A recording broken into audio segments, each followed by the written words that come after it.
Welcome to Mama's Space, a podcast wherein moms can relax, reflect, and connect with others through their stories and experiences. Being a mom is a challenging, beautiful adventure that shouldn't be navigated alone.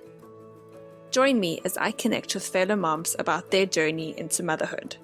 We'll get down to the nitty-gritty and chat about the joy, the tears, the mess, and all the love that comes with being a parent. Okay, so I'm very, very excited about this conversation today. I think it's helpful to hear stories of moms who are in the same kind of life stage as you, but it also really helps to have a different perspective and look back on things and how moms have experienced things in the past and what has stood out for them and give them a chance to kind of reflect back. So today I have my grandmother here with me. Hello, Grandma. Hi, sweetheart. Nice to be here. It's lovely to have you here.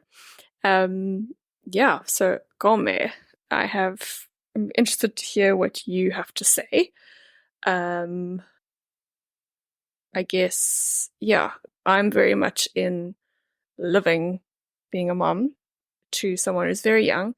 But I feel like you have lots of wisdom to share, having raised 3 daughters who now have their own kids, and you have 9 grandchildren and 1 great-grandchild.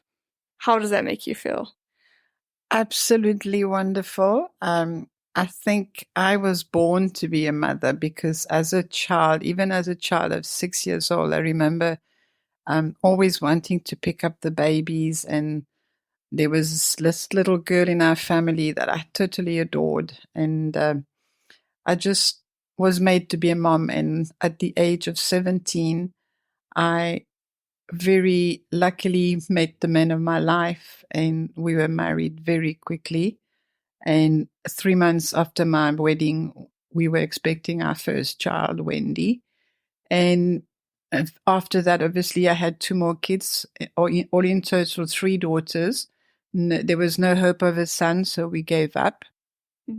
And I must admit, in my days, I don't know whether it's because life is different today. You kids, you girls are so busy with this, that, and the other. But I was blessed in my days to be able to just stay at home while the babies were small and care for them and give them, obviously, most of my attention, most of the day's attention to them.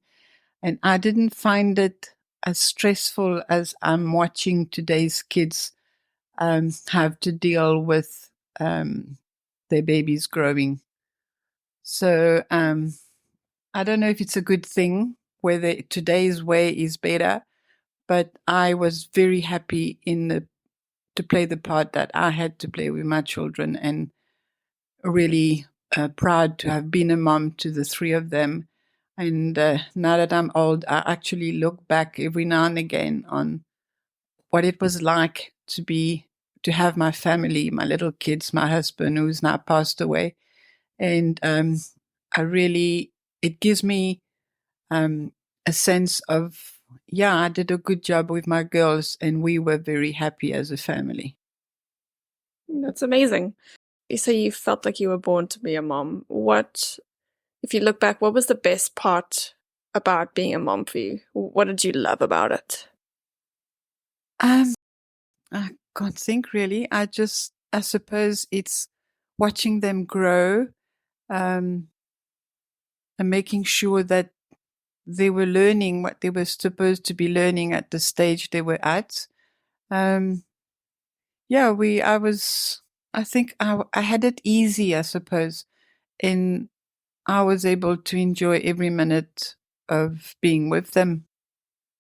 And how do you find that has changed and now being a grandmother and the transition from being a mom, where I guess there's a lot more responsibility, and like how has that changed to now having grandchildren?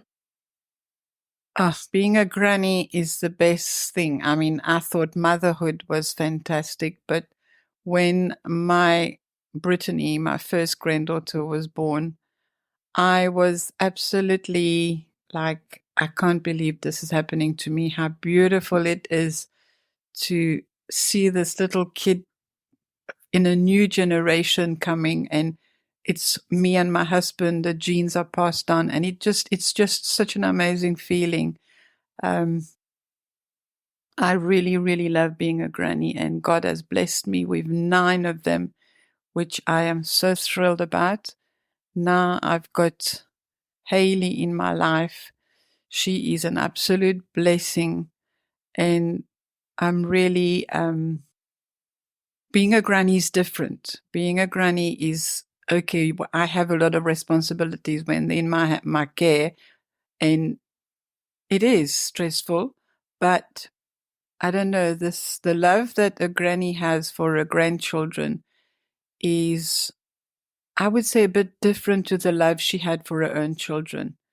Maybe it's because when we've had enough of them, we can pass them on back to their parents. Yeah. And yeah, what do you say you kind of you can see that things seem harder for parents now in a sense, or there's more stress and there's more factors involved. What do you think what do you think those things could be if you had to like think about it? What has shifted between being a parent when you were younger to your children to, me raising your great granddaughter? Um, like I've said before, I was born to be a mom. So in my young days, my school days, when all the girls, my friends, would talk about how they would want to be in those days, being a secretary was the biggest thing, and or whatever they wanted to do with their lives. I used to think to myself, I wonder why they want to be doctors or whatever. I just want to have a child or children. So today, there is so much. I think the most important is that life has become so expensive, and it is sometimes in a family. It's important that the mom also has to work, has to provide, and I can understand how it's must be so difficult to actually try and be mom, try and be um, a person that brings enough money in the family as well to make the kids enjoy their lives. But yeah, it's very different. I look back and really I had it easy. My husband worked. I mean, we didn't earn a lot of money, but life was not never as stressful as it is today. Yeah, I guess, I mean, we're also lucky that I don't have to work, and I feel really blessed that we're in that situation. But yeah, it is still hard.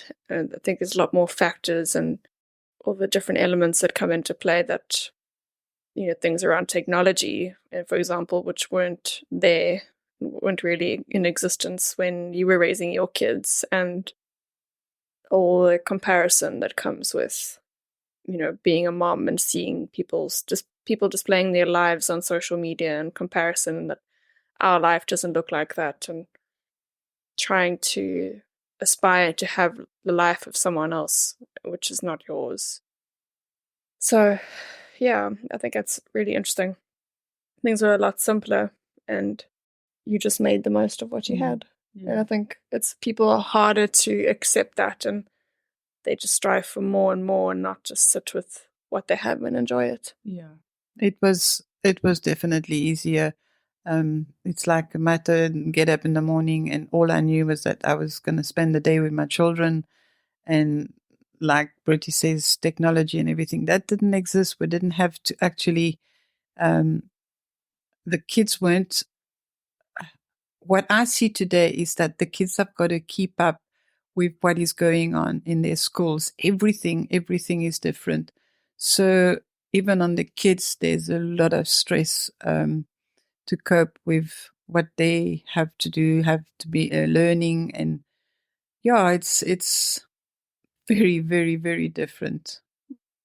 But I'm pleased to have had my time the way I had it, and I just now the only thing I can do is watch my kids and their children do whatever they have to do to provide a good future for their little babies. Mm. And this might be hard, you might have to think about this for a bit, but thinking back, is there some fond memory that sticks out to you of being with your kids when they were younger? So obviously they are older now, but yeah, if you think of being a mom and looking back, are there any particular event or something that stands out to you as having been really memorable that still look back on now? Yeah, definitely. We lived in Zimbabwe, in Rhodesia then, which was an absolutely wonderful country.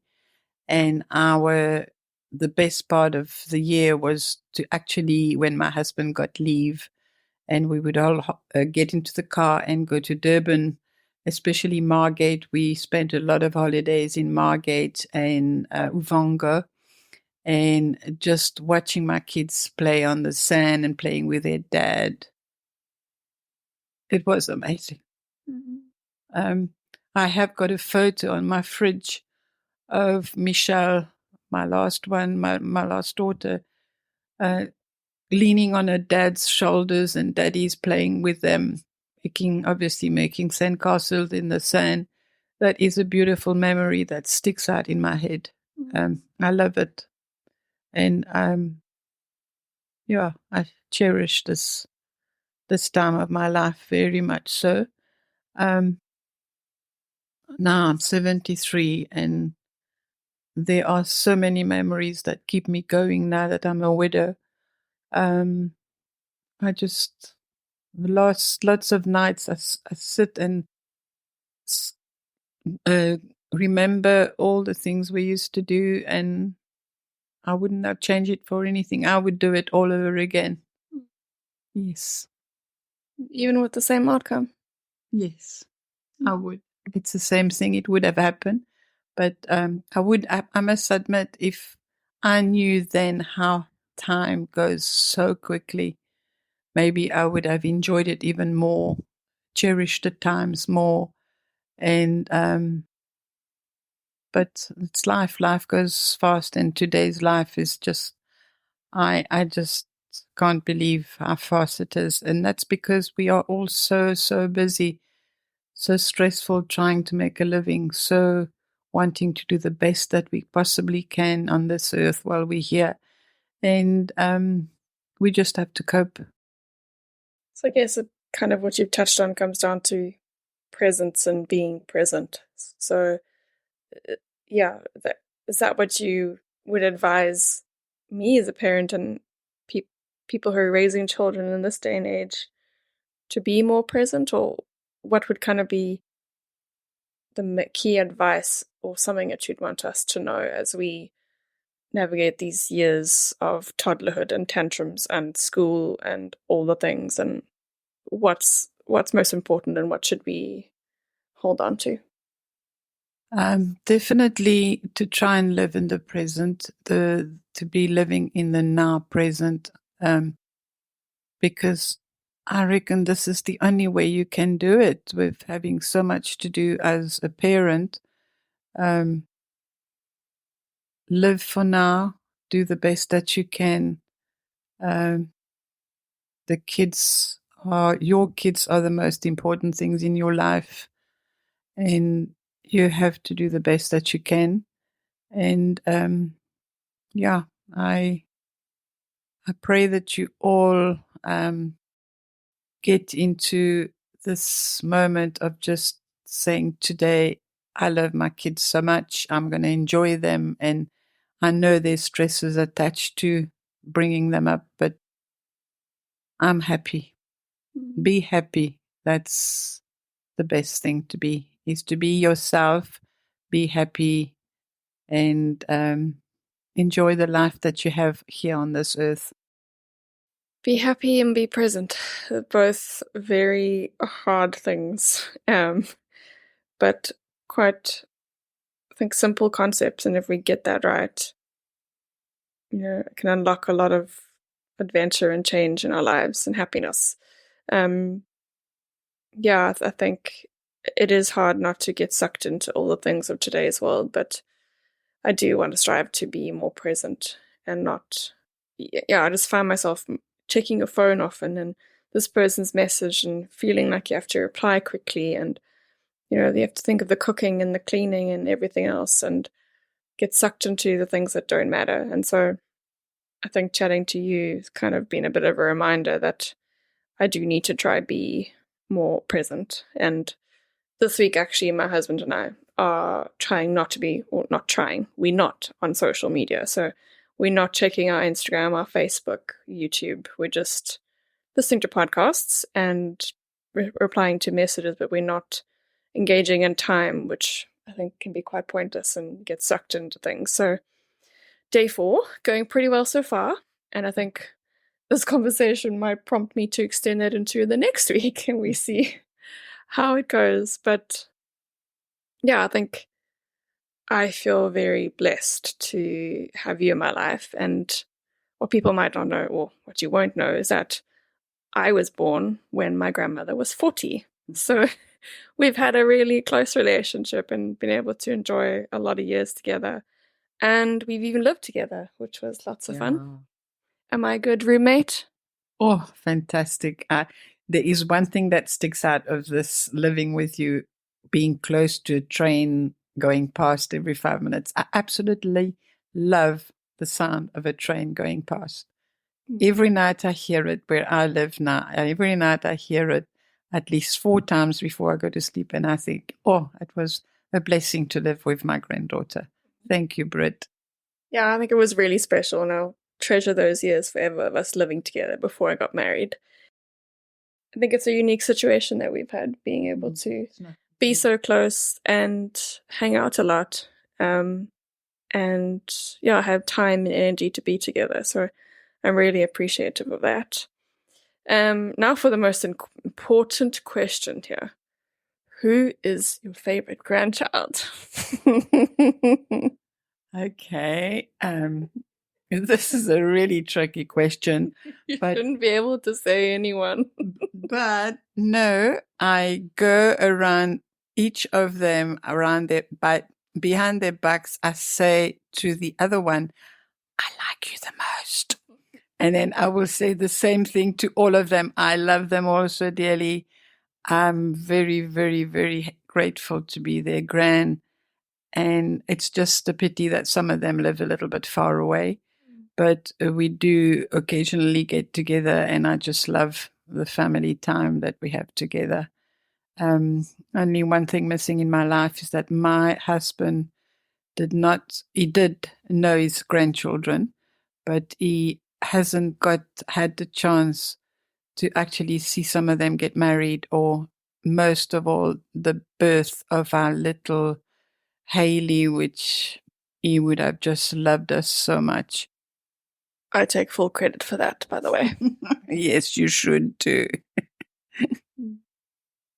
Cool. Thank you so much for chatting with me. Yeah, I really appreciate you taking some time to chat here and share a bit about your story and kind of what has stood what has stood out for you about being a parent and a mom, and things that maybe we should think about and reflect on as we are mothers today in this day and age. So thank you so much.